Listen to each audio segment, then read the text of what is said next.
Tornem a la Lluna sense dones. Recentment s'ha presentat la tripulació de l'Artemis 3, la missió que té per objectiu realitzar una sèrie de maniobres orbitals amb vehicles comercials de llunatge per tal de reduir riscos abans del pròxim descens a la Lluna. Ara bé, com és que no hi ha ni una sola dona a la tripulació? I no és per falta de candidates.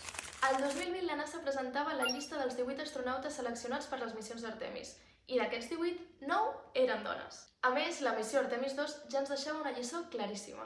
La representació importa i inspira futures generacions. No oblidem tampoc que la selecció del nom Artemis pel programa no és pas casual. Aquesta vegada havia de simbolitzar l'arribada de tota la humanitat a la Lluna, incloent-hi també la primera dona, i fent referència a la deessa Àrtemis, germana d'Apol·lo, que probablement et sona.